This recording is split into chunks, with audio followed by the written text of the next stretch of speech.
see is Vertigo. That should be our new theme song. Yeah. We're working on licensing right now. Yeah. Hello, welcome to another episode of Vertigo Voices. Hi, everybody. I'm Colby. I'm Sophia.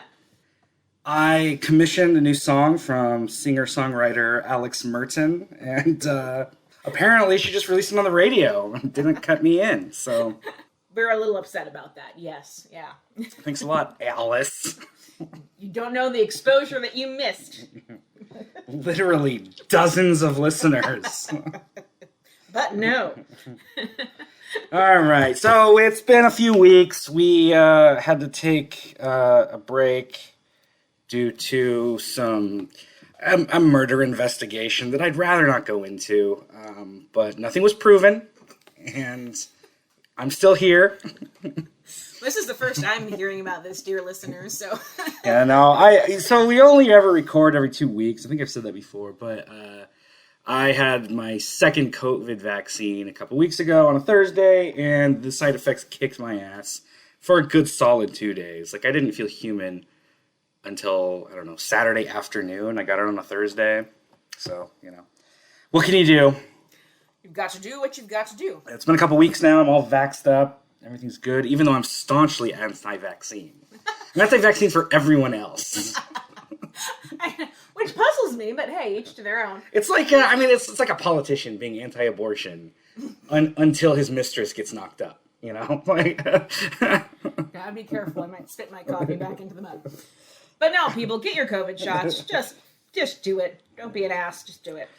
So, between then and now, there's been a lot of news, a lot of shit that I had on my notes to talk about last time that obviously we couldn't, and then just new stuff that popped up. So, I'll go through some of my notes. First one, I watched the film, the animated movie, Justice Society, World War II. Have you heard about that? I have. How was it? Yeah. Not good. Oh, dear. So the title is Justice Society. It's conceivably about the Justice Society, and it barely features them. Oh. It's all about present-day Flash fighting Brainiac with Superman, and then, like, accidentally going back in time. Spoiler alert, he thinks he goes back in time. It's actually a parallel universe. Okay. And there he meets the JSA, who I think only 2 or 3 members are actual, like, what modern audiences would consider Justice Society members. Because the main JSA members are shunted to the background. How would you do that? It features Wonder Woman as, like, the leader of the JSA. I mean, that's not really her role anymore. Like, she hasn't been a part of that team since, like, the 30s. 40s, whatever. She's way more associated with the JLA now. Yes. So it's her, modern day Flash, Superman, again, a major character in it, Steve Trevor, okay, then the actual JSA, Hawkman, Black Canary, Flash, Jay Garrick Flash, Dr. Fate is in it for a few seconds. and so who would be the best bad guy for the JSA to fight? Aquaman? Because it's Aquaman. No. Yes. They fucking fight. Aquaman's the bad guy in it, and he's being mind-controlled by some dude named Advisor. Okay. The guy's just called Advisor, and he's like a human with fucking mental power. They don't explain who he is or set up anything about him. You have to go onto Wikipedia and find out that that's actually Psycho Pirate. But you wouldn't know it from the fucking movie. Because he's not called Psycho Pirate. He doesn't wear the Medusa mask. There's nothing that connects him to Psycho Pirate. It's just some random guy. I don't know. It was mind-boggling to me that you'd make a JSA movie and not really include anything about the JSA in it.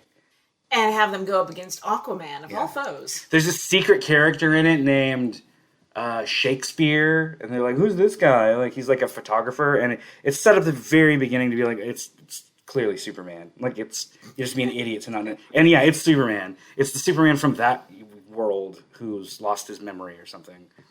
And they call him Shakespeare. Yes. Okay. I was shocking. I was insanely disappointed with this because I fucking love the JSA. There's so many great characters they could have used. Instead, there's like 3 that get relegated to the background. Hawkman dies. Black Canary is sad. and Our Man has a couple lines and punches stuff. And I don't know, it's just, again, just incredibly annoying that it's called Justice Society and they play second fiddle to Superman, Flash, and Wonder Woman. Society is barely a factor. Yeah. And then it ends with Flash going back in the regular timeline and being like, hey, I just met this team of superheroes. We should start our own team. Ooh. So it's really just a JLA origin movie. How is it hard? Like, these aren't difficult characters to adapt or to make screen ready, you know? I don't know.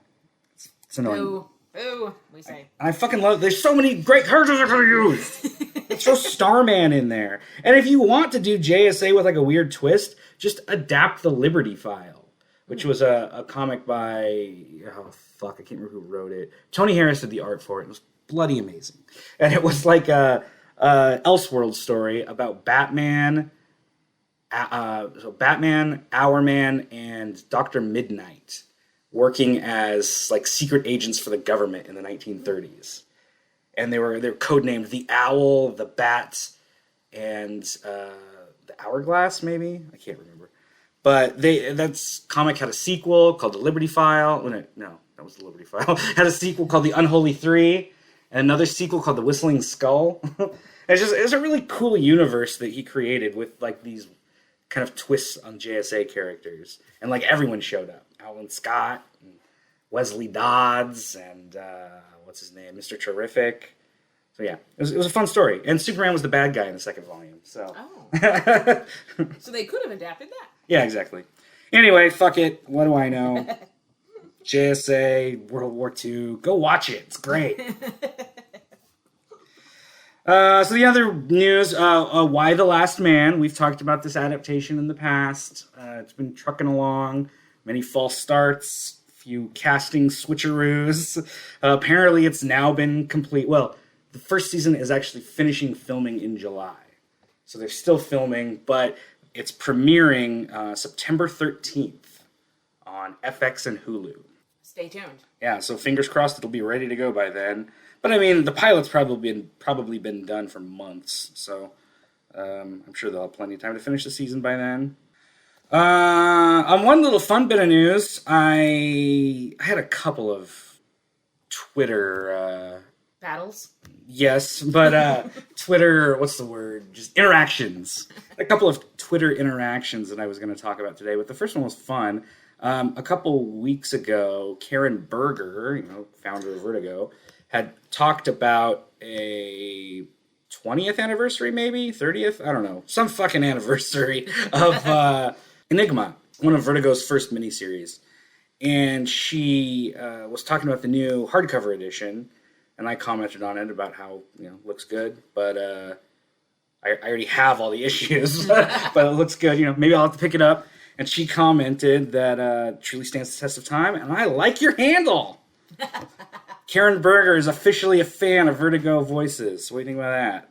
I think damn straight. Yeah, we'll take that.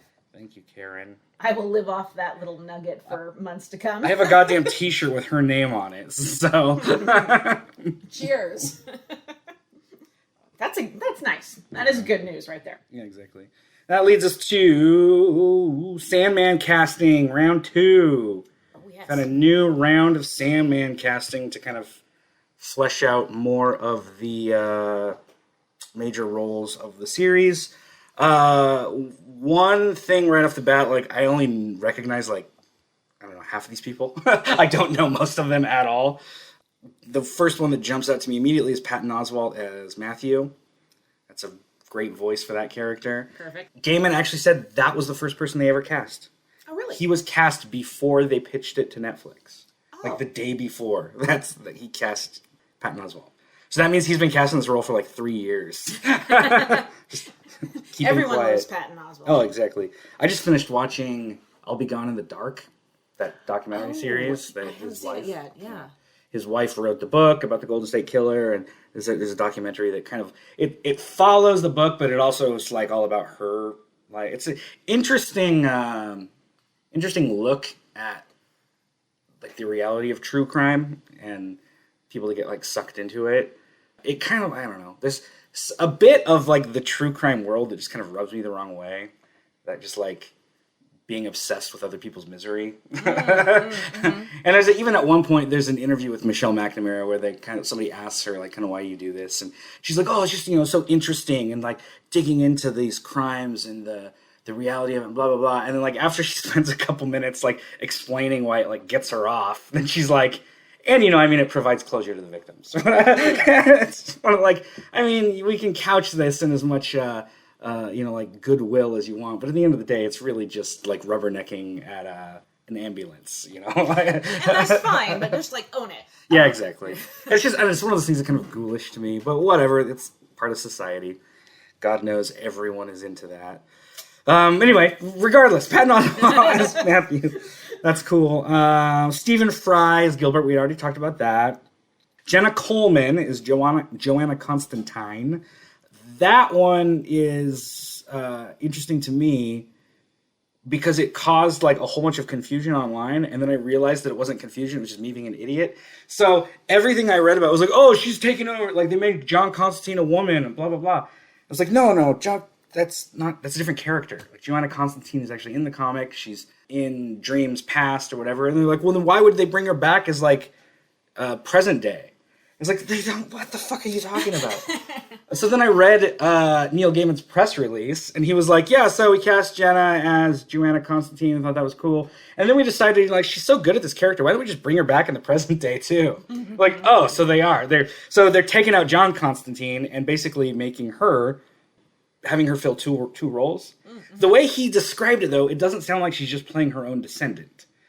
Because the way they say it, they like, oh yeah, and then we kind of brought her back for the future. I'm like, so I don't know. There's got to be something more going on there. It would have just made more sense to have her be her own descendant, but whatever. I trust the crew. We'll see how it goes. We'll find out. Yeah.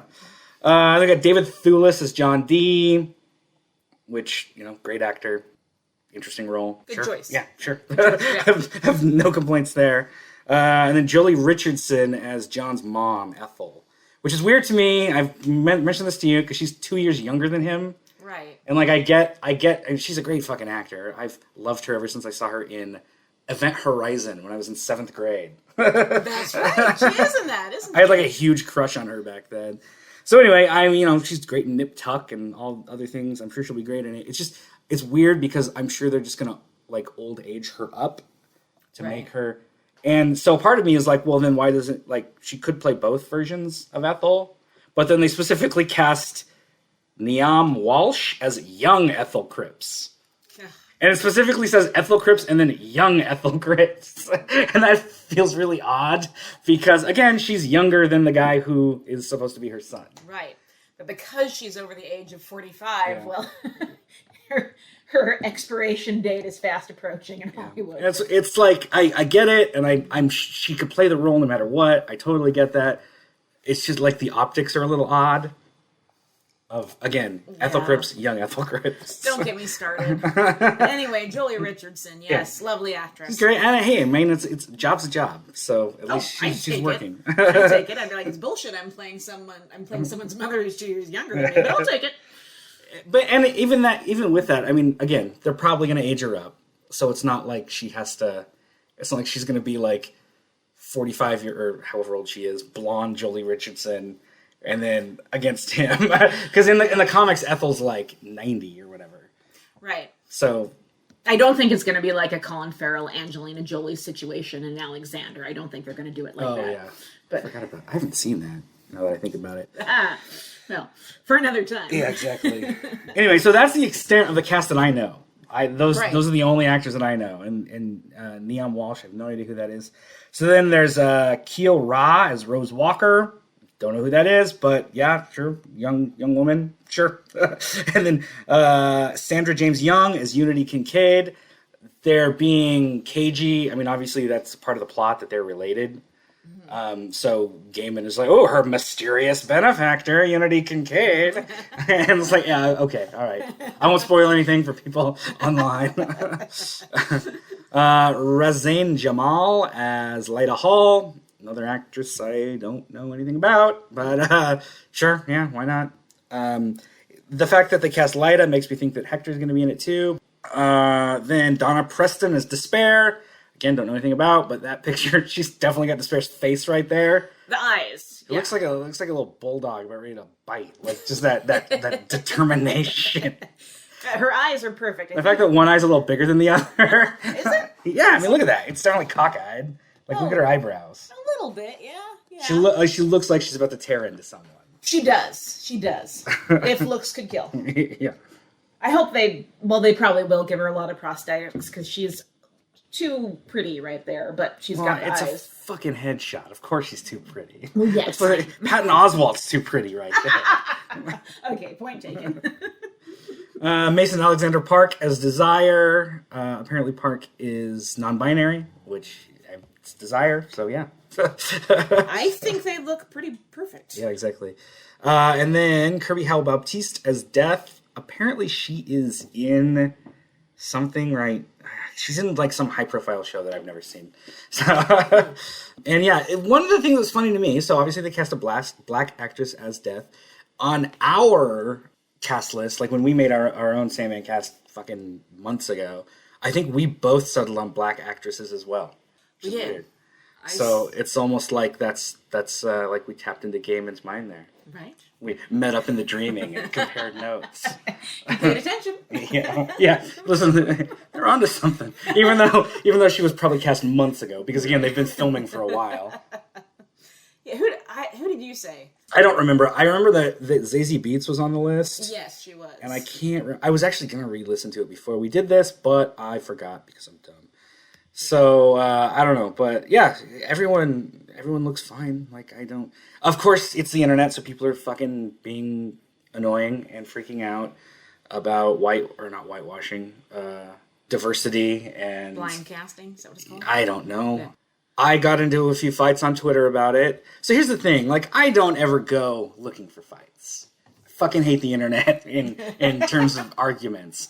But when somebody comments on my posts and starts a fight, then yeah, I'm gonna fucking fight back and then I'm gonna block you. It's on. Exactly.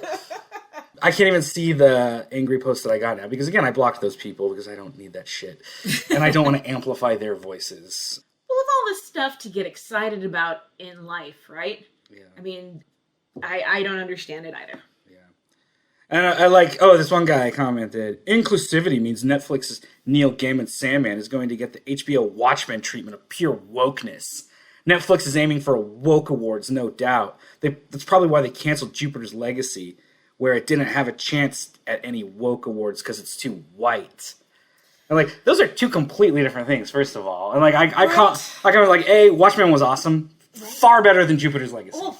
Yeah. I liked Jupiter's Legacy, but Watchmen was a way better story. And the comic book Watchmen is all about social issues. Indeed. So, of course, the fucking TV spin-off sequel is going to be about social issues.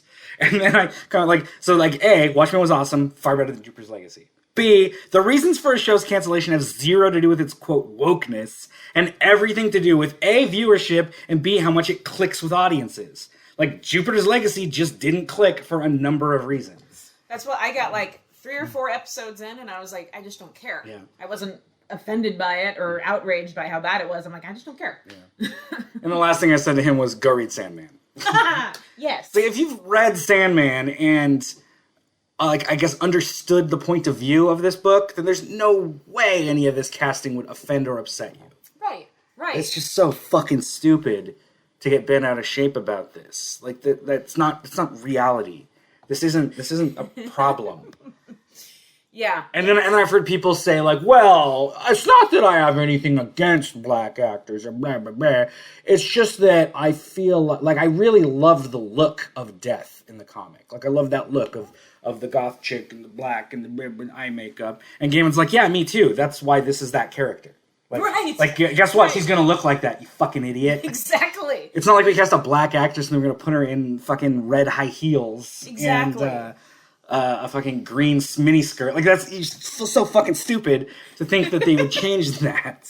They put Death in LL Bean. Yeah. And so basically then what that amounts to is that, because that person's probably still arguing about that, and their argument is then going to fall back on like, well, I like the white skin. Because I like her when she has white skin. And guess what? That version still exists for Yeah, you. exactly. And then like somebody else pointed out, like, hey man, if I was you and I was getting the Netflix money, I'd let them go all in, make Death and Desire African Muslim Aborigines trans pansexual in a polyamorous relationship. If someone is interested in your work, they'll go read the comics. And this series is clearly not for the fans. And then Gaiman responded, "Bless your cotton socks." The people who've read the comics will see the Dream as African and Muslim. And they'll read about a Desire who is, quote, trans pansexual in a polyamorous relationship with all of us. It's always been there, and the fans have been good with it for over 30 years. Hey, guess what? In like the third issue, Dream's a black guy. There you go. When he goes to hell, like he's literally a black guy. Like who the fuck cares about what ideas look like? Right. And again, like people get so bent out of shape about the fact that in the comic they're white or they're pasty or whatever. And the point of view of the comic is the author's. Like it's Neil Gaiman's point of view. So that's essentially his gaze that you're seeing the stories from. Right. And there's nothing wrong with expanding that for a show. Exactly. I mean, fuck, there's nothing wrong with expanding with a comic. You could do a whole volume of the comic where Dream looks black. And that wouldn't change anything about it. It's a character. Yeah, exactly. And it's shocking to me that people are that myopic and that fucking stupid to be so hung up on something like that. And then one of these guys, like one of the people that was arguing with me, I quickly went to his feed because I always want to know, like, is this like a decent person who's just gone down the wrong rabbit hole? Or is this literally a lost cause? So I went on this one guy's page, like, you're a lost cause. And I said something, I can't remember what I said, because he was like, calling Watchmen good, or like, I've seen, because I commented about liking Watchmen, and he said, I've met people with different tastes than me, but man, that's like saying that you like eating sandpaper. And I commented back with like, yeah, I fucking love sandpaper sandwiches, man. I just looked at your feed, and I know that there's not going to be anything to be gained about engaging with you, so have a nice life. And then I blocked him. And his feed, he had like a picture of a black Superman, and it said, if you're okay with this, and then a white Black Panther, so then you have to be okay with this. No. And it's like, that's a false equivalency, and like... And then he said something about how casting black actors in white roles diminishes the fact that there are black superheroes that they could be playing or whatever. And as I've said before, like the problem with that way of thinking is that 99% of characters in comics were created by white creators 50 years ago when they weren't, like that just wasn't in their mind to think about diversity or the fact that they were black audiences, so just everyone's white. Because that's what they see when they walk outside in their little worlds. So then everyone's white, so every superhero's white. It was a big deal when there was a black superhero in the 60s. Right. Comic books have been around for 30 years by that point. So, like, it's just one of those things that, like, you can have both. You can have black actors play black characters, and then also give some of the white roles to them, because there's too many. Indeed. There's nothing wrong with giving black or white roles to black actors when there's clearly no shortage of roles for white actors. Well, and it's like you said, that false equivalency and people not understanding why minorities get upset, because there is this long history of real-life historical figures that mean something to different ethnicities being portrayed by white people. And so it's like they don't have any say in that story, and now that we're actually coming to a point in our entertainment where we can, it's no big deal for Death to be played by a black woman, because like you said, she's a black man in the third issue. Yeah, I mean, Dream was a black man. No, Dream, excuse me, I'm sorry. Genghis Khan was a real person, played by John Wayne. Yeah, exactly. I could see why people were pissed. Yeah. Like you said, these characters do not exist in real life, people. They're fictional. Yeah, exactly. It's just shocking to me that is a point of contention. Like, again, there's black actors and actors of every color and race that can fill any of these roles. There's no shortage of white roles for white actors. So who the fuck cares if some of those roles go to black people or, right. Again, any race. It's maddening that this is a discussion that has to come up in 2021. But here we are, And I feel strongly about making sure everyone knows my stance on this and that I'm on the right side of history. Well, on that note, I am going to log back into my Twitter and erase all my bio and just put "bless your cotton socks." Yeah, bless your cotton socks. And Neil Gaiman has shown absolute class through all this because he has been engaging with these people and just cutting them down time after time. And, like, that's got to be fucking exhausting. Right. To get up and who hates me today? All right, you're a fucking idiot. You're a fucking idiot. It's like Seth Rogen did that a few months ago, years ago. I can't remember when it was. It was during the Trump administration, and people were getting pissed at him about something. I can't remember what it was. Something the right wing was upset about him commenting about pride or thanking his gay fans. I don't remember what it was. And every single one of the fucking comments that were, oh, you fucking queer lover or whatever, he would just comment, fuck off. Just over and over and over. Fuck off, fuck off, fuck off. And rightly so. Yeah, exactly. Yeah. The only other bit of news that I have... Oh, fuck, I forgot. Oh, Colby has issues. This is a different one. Yeah, so Colby has issues. No, I didn't cue it up. So, again, not a comic, but something Vertigo related that I picked up. Finally have Yay! a Spider Jerusalem Transmetropolitan DC Direct action figure. He's beautiful. I got it on eBay. So yeah, $12.95 price tag on there. I did not pay that. I paid considerably more than $12.95. But yeah, it's got a little cat. I'm gonna open it up right now. Spider's little laptop. Oh, perfect. Oh, and that is not accurate. His little laptop. It's missing something. Oh. Yes, it is. It's missing his little sticker. On his laptop, he's got a smiley face sticker with 3 eyes, the little Transmet logo. And the Toys doesn't have that. It's bullshit. But, the cat does have 2 faces, right? So it's cat with his little cigarettes. And Spider himself, that's a very impressive tattoo scheme on him. Like, they got all of his little tattoos, even on his back. Very detailed. This little nipple tats and barbed wire. Oh, the barbed wire's actually sculpted. You can feel it. Oh, really? Most of the others are just painted. That's interesting, yeah. So yeah, I got a little Spider Jerusalem to go with my Vertigo collection. I think this is the last Vertigo figure. Really? The last one? That I don't have. Really? Yeah, I take that back. There is kind of one that I'm missing. So there was a 2-pack of Dream from different iterations of Dream.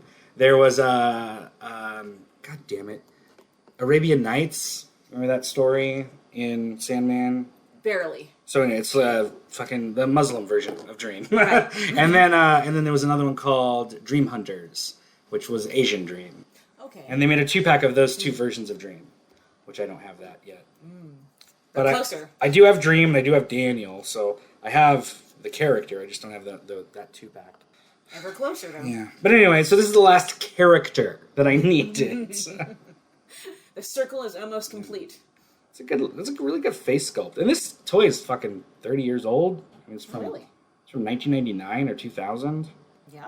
So Stood the test of time. That's 20. Wait, yeah, it's 20 years old. 20, okay. I'm not 30. I was like, wait a minute. I said 30 because my daughter has gotten really into Aliens, like the movie series Aliens. Oh. She hasn't seen any of the movie. Well, we watched Alien vs. Predator because it's the only one that's PG-13. Because she's only 9, so I'm not going to show her an R-rated movie.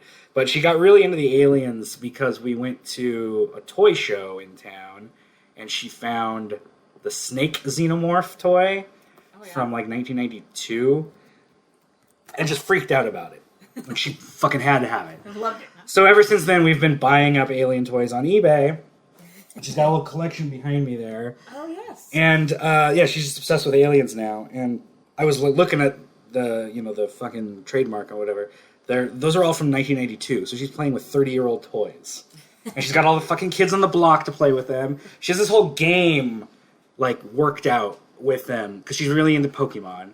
So she's she loves the fact that aliens have life cycles. Oh, yeah. So it's like an evolution. Mm-hmm. So she has these games with her friends where like they literally, it's like Pokemon Go or Pokemon Battling, but with her alien toys. And then you start as a face hugger, and then after you get so many points, you can level up and pick an animal to impregnate.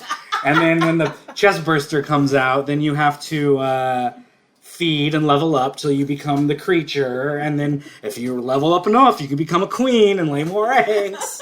I love it. Yeah. Yes. She was talking to my mom on FaceTime a couple weeks ago and was showing off one of her face huggers. My mom's like, what's that? And she's like, oh, it's face hugger. So it crawls on your face, right? And it inserts a proboscis into your throat and it inserts an embryo. And like, see these two flaps on the side? Those actually inflate and because those keep you alive while it's impregnating you.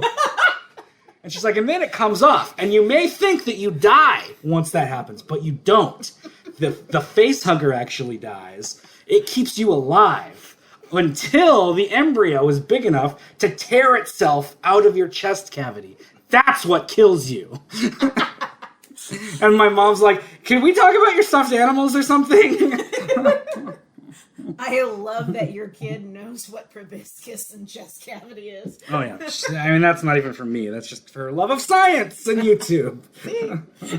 Learning new things all the time. But yeah, I explained to her the alien life cycle a while ago, and then we watched AVP, which kind of...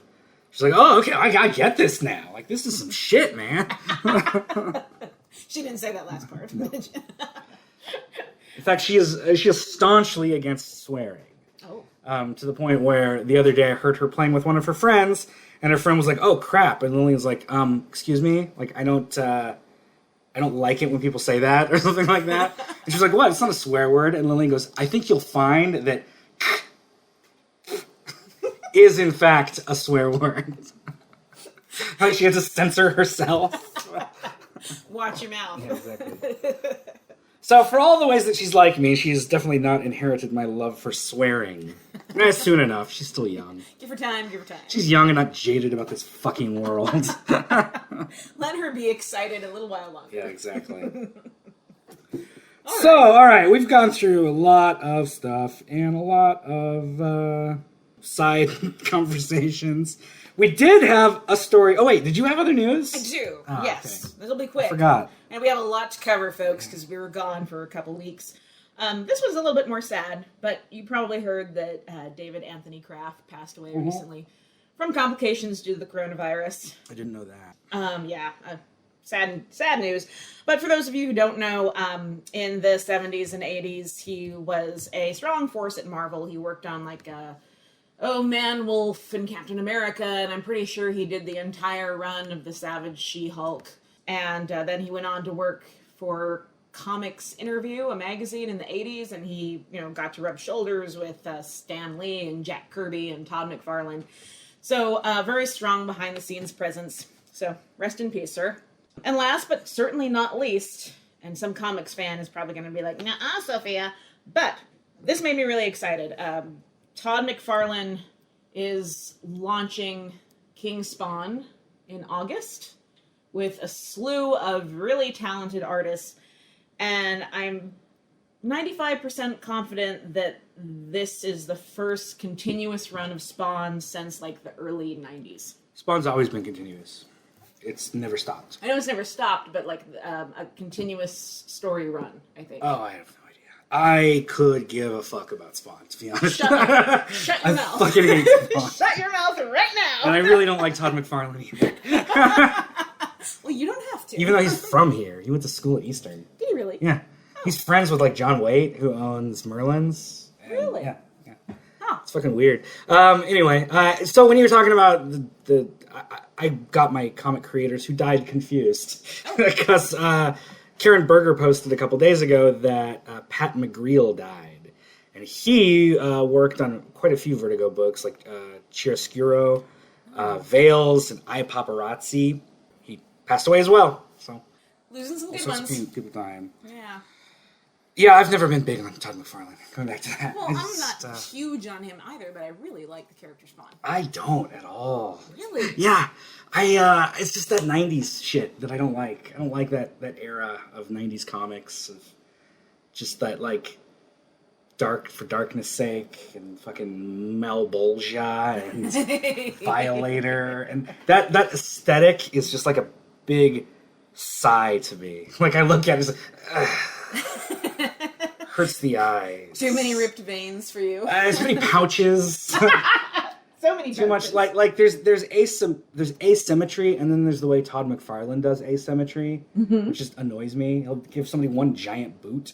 And then there's the whole legal side of him just fucking people over. Like Neil Gaiman, has been in a protracted legal battle with Todd McFarlane for a long time. I did not know this. And then, I say a long time. It's been concluded for like 20 years. There was a long legal battle between the two of them over some characters that Neil Gaiman created for Spawn that he then didn't get credit for. And for years, and finally Gaiman finally won, and now those characters aren't allowed to be used without him being paid. And it's like major characters, like Medieval Spawn, Angela, Neil Gaiman created. Yeah. That's now he took that character and sold it to Marvel. So Angela's not even a part of fucking Spawn anymore. And then Gaiman did the same thing with, or not Gaiman, McFarlane did the same thing with Miracle Man. Because he thought he bought the rights to Miracle Man, and he didn't. So he started using him in Spawn comics, even though he didn't have the rights to him. I don't know why you would think you would have... Because he bought a bunch of characters from a publisher. Yes. And he thought that Miracle Man was included in that, but it wasn't. And it's like, if you're going to dot your I's and cross your fucking T's. And so it's just that sloppiness that I don't like. He's the kind of creator who I feel like he thinks he's above the law and above other creators. Mm-hmm. And so instead of helping them, lift them up, he's pissing down on them, And that's just, I just don't like people like that. Well, no, that's not cool. But you can love the creation and disagree mightily with the creator. Yeah, and luckily, I do neither. Or I don't like the creation, and I just like the creator. So it works out for me perfectly. Well, for other Spawn fans out there, get excited. Colby will not be interested in this particular run. Yeah, to be honest, up until probably a couple years ago, I had no idea Spawn was still going. And then I read an article about oh, it's fucking Spawn. Yeah, it's still a goddamn thing. Still chugging away. Yep. And another thing about him, McFarlane Toys recently got the license to do DC action figures, a couple years ago.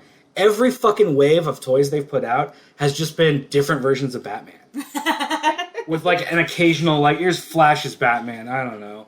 It's just adaptations of the Dark Knight Metal comic series where everyone's Batman. Yeah. So, and just Batman wave after Batman wave. You want Batman in gray? Here he is. Batman in blue? There you go.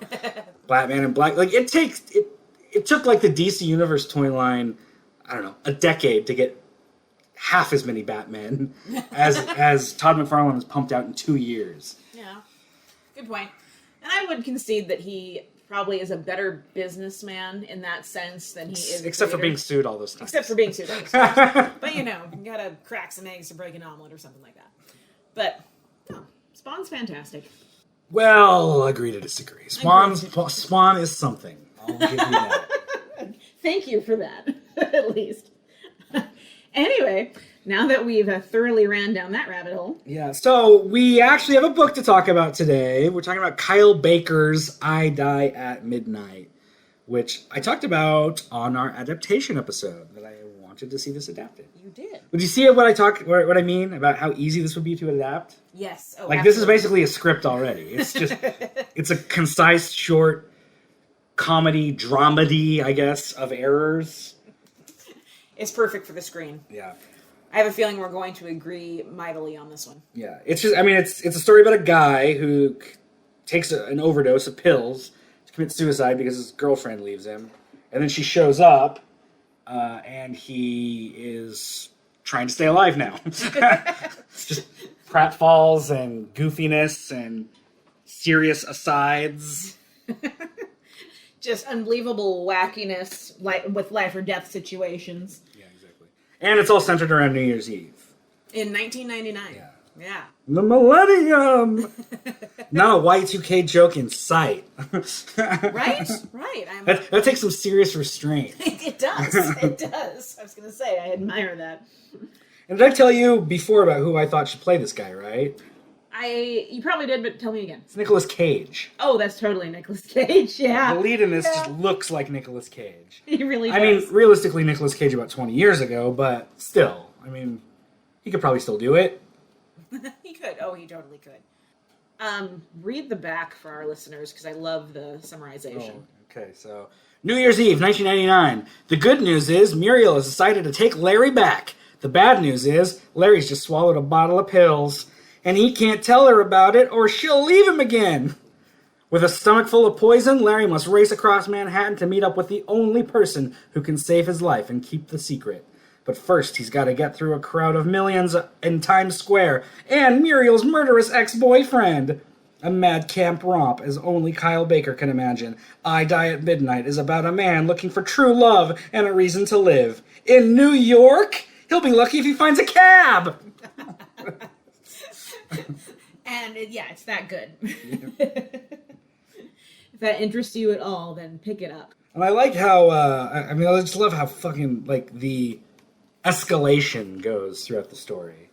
You know, like, it starts with a guy, you know, it starts as, like, a mild relationship dramedy with some stakes, and then it ends with a helicopter crash. Yes, yes. It's pretty outlandish, but in the best of ways. And Kyle Baker is a really fun creator. He has a really, really weird style. It's very animated. And because he wrote this and he did the art. And his art style, it changes kind of from book to book that he works on. Like, he did the art for the comic book Truth, Red, White, and Black. Have you ever heard about that? I have not. It's been loosely adapted into the first season of Falcon and Winter Soldier. Oh. It's about this guy named Isaiah Bradley, who was a black man in the 1940s who was experimented on with the super soldier serum. Oh. And it's like the Tuskegee experiment, but in the MCU.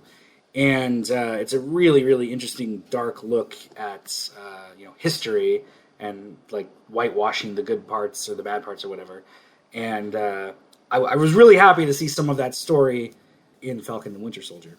But so he did that. He's also done just a lot of madcap comedy. What the fuck is that noise? You hear that? The wind. No, it's not the wind. It's like somebody hammering. That's hammering. It's the ghost in your apartment. No, that's outside, god damn it. Anyway. He's done a lot of work for Vertigo, and a lot of stuff that became Vertigo, like stuff he did initially. Hold on. We'll be right back. Someone in the fucking alley just hammering away at something. Fucking idiots. God almighty. So he's done a lot of stuff that became Vertigo, like Why I Hate Saturn, which I believe I recently purchased. No, that was King David. A book called King David for Vertigo. You Are Here, which is a book I have not read yet. An issue of House of Mystery, Mystery in Space. And then he did a book called Cowboy Wally that was later became Vertigo as it was republished. And then I Die at Midnight. So like he's done all this comic work, and he's like he worked for Marvel in the 80s. And he's done a lot of stuff for Marvel, a lot of stuff for DC. He did most people know him for his Plastic Man book. Mm-hmm. So he did a Plastic Man series in the mid-2000s. It was really fun and wacky and like just perfect for Plastic Man. He also did a Hawkman story for Wednesday Comics. Oh.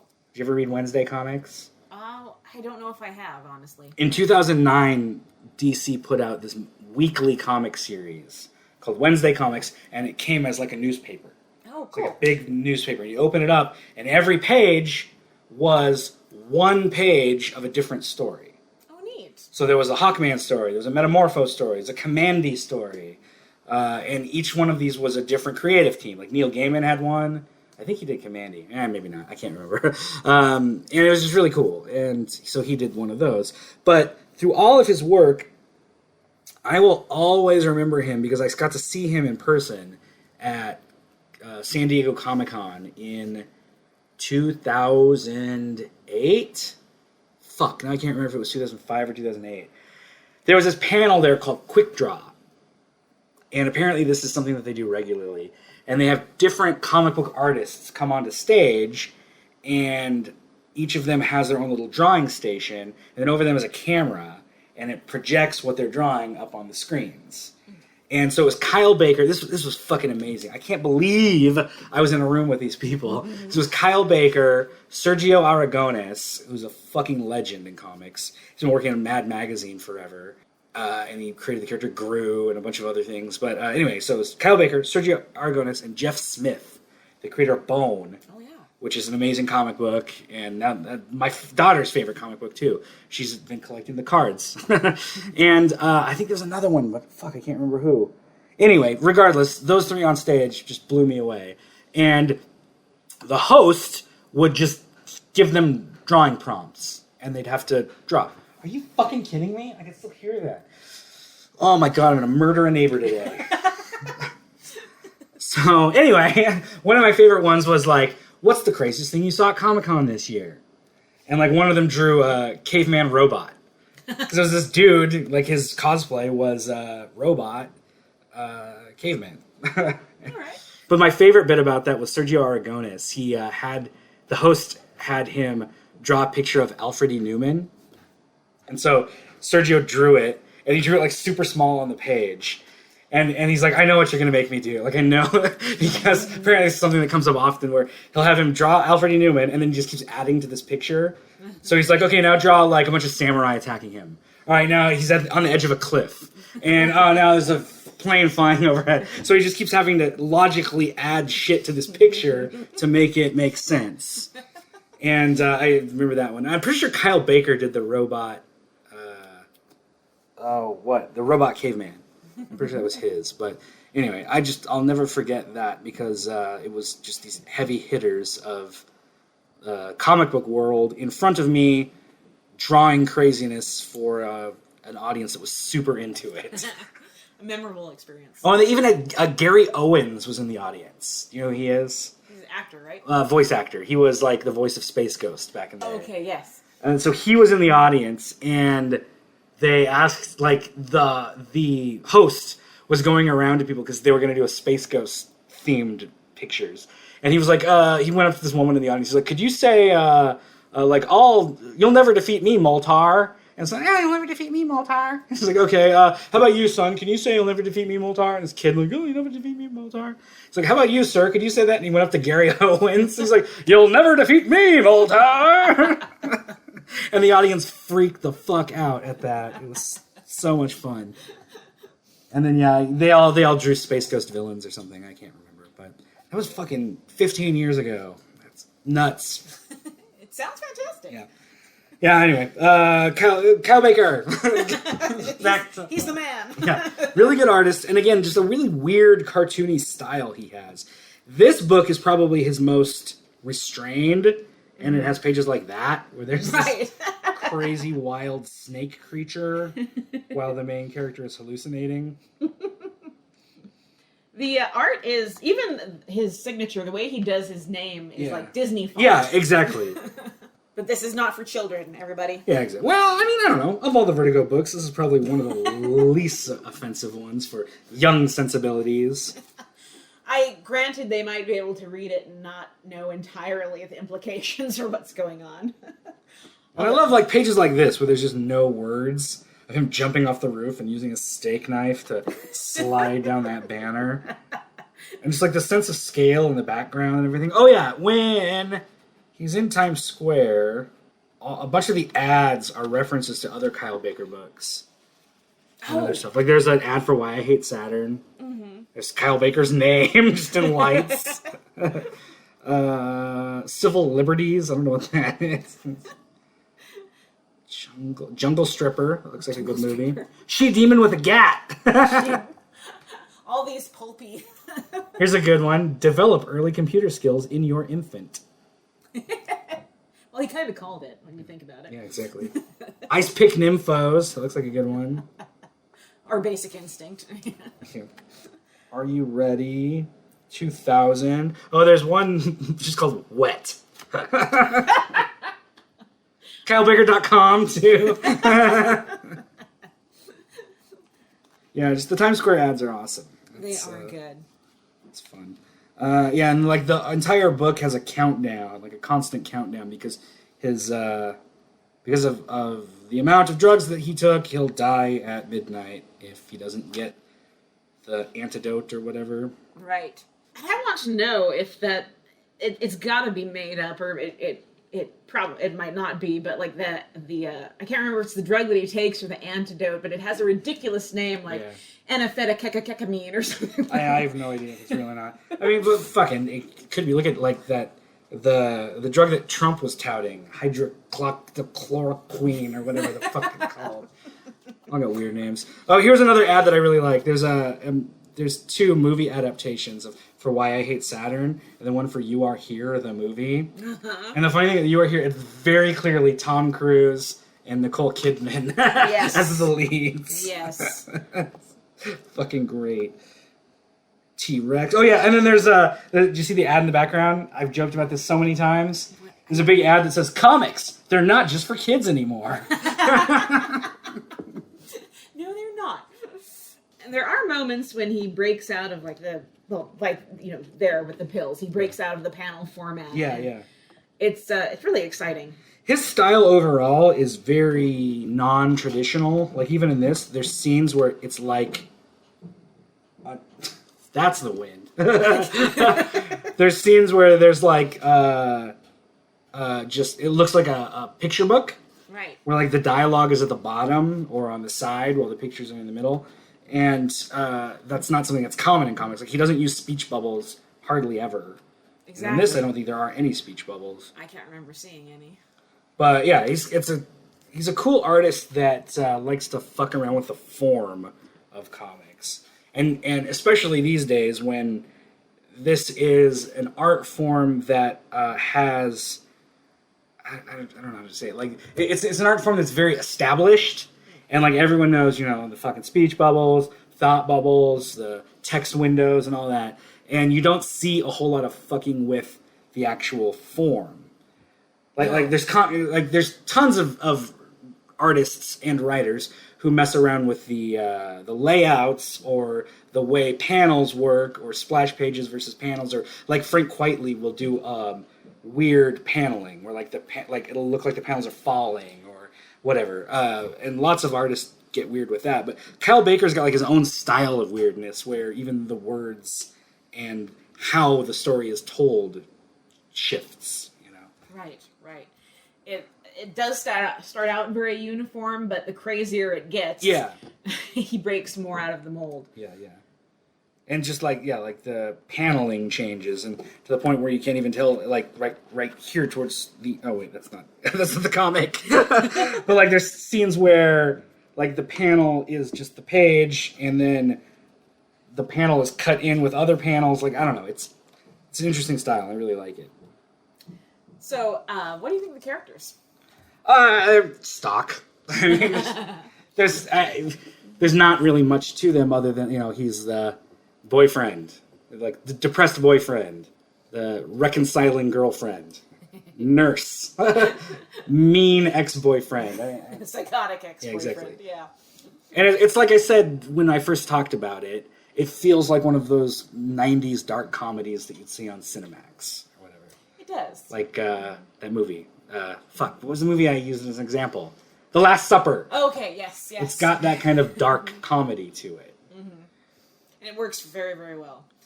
When I first started the book, I was like, oh my god, Larry and Muriel, you guys are horrible for each other. Yeah. But by the very end, I was like, you know what? No, you're perfect for each other. Well, and it doesn't really matter. Like they're just stock characters. He wants her back, and that's his motivation. It's like I need to live just so my girlfriend doesn't think I'm weird. Which is like too late. Too late, dude. Exactly. When he calls the nurse and she's like, no, you need to go to the hospital. Like, go to the hospital right now. Exactly. No, I can't do that. And I just always hear Nicolas Cage's voice when I read it, too. That would be an excellent casting choice. Yeah. And last night, I rewatched Matchstick Men. Oh, I haven't seen that movie. Weirdly coincidental, because that's totally the era. Oh, I love the part of, there's a great series of panels in there when, yes. Everything's fine. Just doing the Nicolas Cage grin and a thumbs up. It's cool. Yeah, Muriel's there and he's trying to throw up. Oh, yeah. But like everywhere he goes, Yes, yeah. he can't I throw love up. that bit.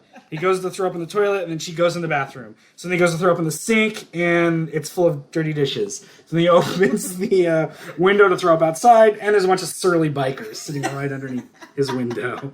And then when he holds his window to the ear and hears her crying, and then does the thumbs up to the camera. Like, yes, ding! Runs out to the fire escape to throw up, and there's the janitor. Right. Going out tonight? Ernie, how the hell are you?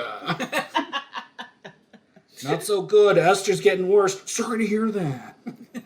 Doctors say they've done all they can do. It's only a matter of time. Mm-hmm. And then as the more the guy talks, it like just zooms in on his sweating brow.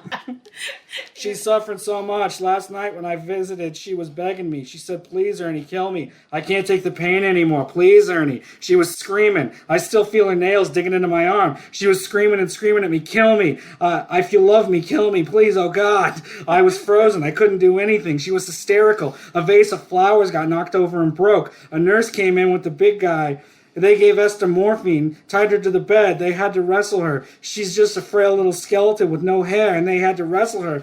While they were wrestling, I was standing next to the nurse supply cart. Enough morphine to end Esther's pain forever, just inches from my fingers, and I couldn't do it. Shit, I just remembered. I left my sister's baby alone in the kitchen sink. Shit!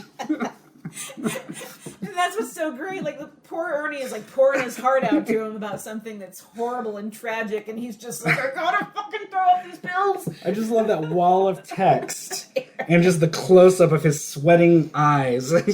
Shut the fuck up. I need Shit! I need to get out of here.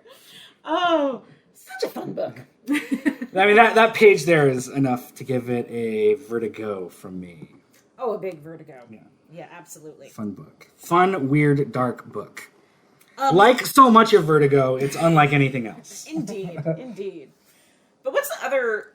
We haven't read this book, but there's another book that Kyle Baker did, and isn't it like... It's a Superman story. And it's the only Superman story that got... Or one of the only Superman stories that got pulled. I can't remember what it's called. It's about Superman's babysitter. Was that him? I think so. Because I think like he won 2 Eisner Awards in the same year, and it was for that.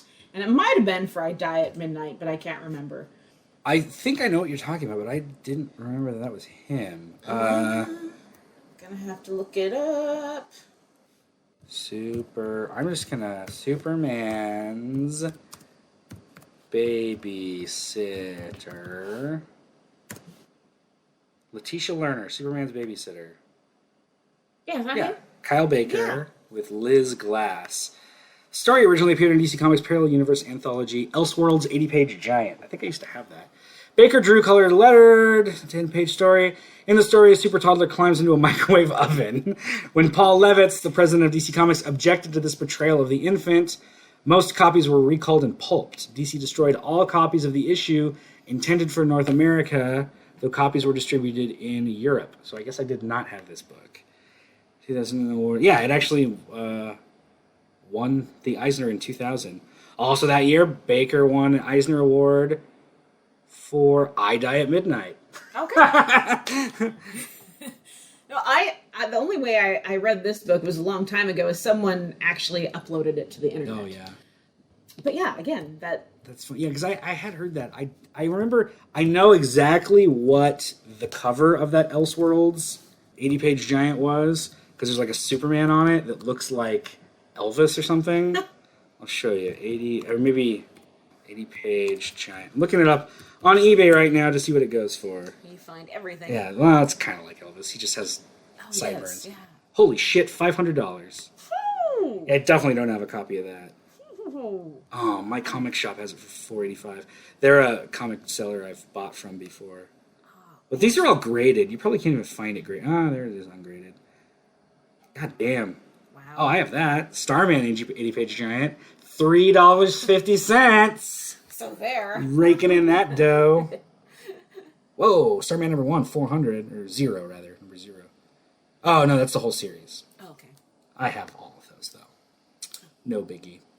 I was just looking up the other day. So Sweet Tooth premiered. We hadn't really talked about that yet. Oh, no.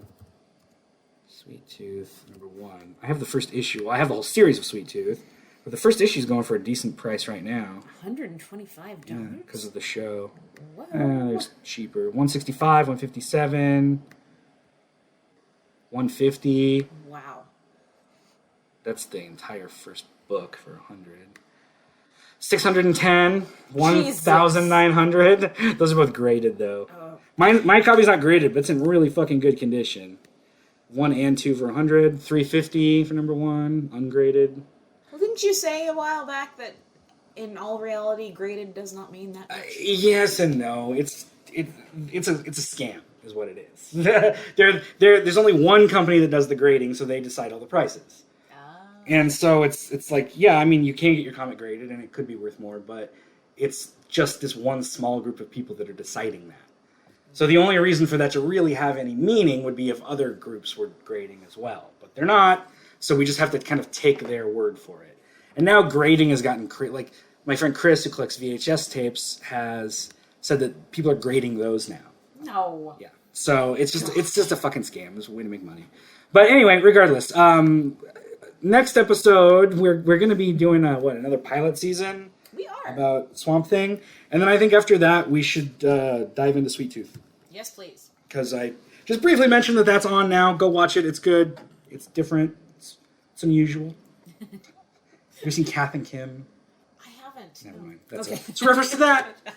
To all of my Australian listeners who like weird, niche Australian comedy that's not that funny. Go watch Kath and Kim. But interesting enough. It's weird, it's interesting, it's unusual. All right, then. It's a line in the show, don't worry.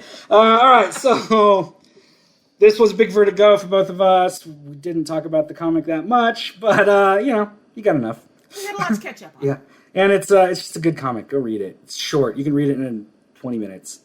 You will have a blast. Yeah. If you have a morbid sense of humor, then this is right up your alley. Yeah, the more morbid, the better. Here, here.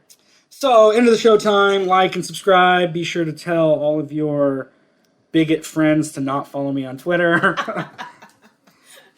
Bigots need not apply. I mean, you can follow me. Just don't comment on my shit. I won't comment on your stupid fucking shit. You don't comment on my awesome shit. Right. Keep your micro penis aggressions to yourself. Exactly. If anyone has a micro penis, hold on. Let me see this one guy's name. If anyone has a micro penis, it would be Spiral Staircase at Spiral Staircase 6 on Twitter. It's not even spelled right in his name. Spiral Staircase 6. Yeah. Clearly, probably one of the smallest penises ever. Not even the micro penis. Like it's just useless. Just brings pleasure to no one, not even himself. A mole on his nether regions, basically. Yeah, just the worst. He probably hates cats too. No. No, he loves cats. He's clearly a cat lover. Wait a minute now. Weird motherfucker. Anyway. Follow us on Twitter at Vertigo Voices. Instagram, Vertigo Voices. It's all one word on Instagram, right? It is. Just Vertigo Voice. Okay, I don't have Instagram. Or you can email it us, vertigovoices@gmail.com. Be sure to fucking put us on all your podcasting things and rate us 5 stars. Talk about how much you love micro penises. Spiral Staircase and his tiny little pecker. It'll be fun. Yeah. All right. Goodbye. Thank you for listening. Goodbye.